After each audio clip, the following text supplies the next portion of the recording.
जय श्री स्वामी समर्थ सगळ्यांना. तर बघा मंडळी, मला एक सांगायचं होतं की ज्यावेळेस आपलं घर बनत असताना ते घर कधीच कोणाला आवडत नाही बरं का. आणि ज्यावेळेस ते घर बनतं आणि त्यानंतर आपली पेंटिंग डिझाईन वगैरे ज्यावेळेस होती ना, त्यावेळेस ते घर प्रत्येकाला आवडत असतं. आणि त्याचप्रकारे आपल्या बाबतीतसुद्धा तसंच असतं बरं का. ज्यावेळेस आपण एखादा मोबाईल घेऊन व्हिडिओ काढायला चालू करतो त्यावेळेस ते कोणाला आवडत नसतं. काहीजण नाव ठेवत असतात, काहीजण हसत असतात, काही जणांना आवडत नसतं, काही जण वेडंसुद्धा म्हणतात.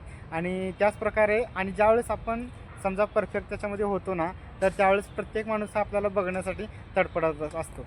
खऱ्याने सांगा बरं. तर भावानं तुम्हीसुद्धा जर काय करत असाल तर नक्की करत राहा. जर लोक काय हसत असेल, वेडेवाकडे काय म्हणत असेल तरीसुद्धा म्हणत राहू द्या.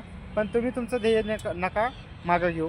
तुम्हीसुद्धा एक दिवस कधी ना कधी चमकचाल आणि चमकल्यानंतर तुम्हालासुद्धा प्रत्येक माणूस हा बघेलच.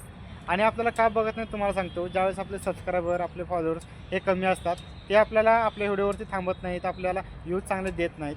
आणि ज्यावेळेस तुम्ही एकदम परफेक्ट व्हाल, ज्या प्रकारे आपलं घर चांगलं बनतं, पेंटिंग वगैरे, काच वगैरे सगळं बसवल्यानंतर, त्याचप्रकारे डिझाईन वगैरे दिल्यानंतर तुम्हीसुद्धा एक दिवस असं आणचाल की तुम्ही परफेक्ट बनाल, तुम्ही चांगले क्रिएटर व्हाल.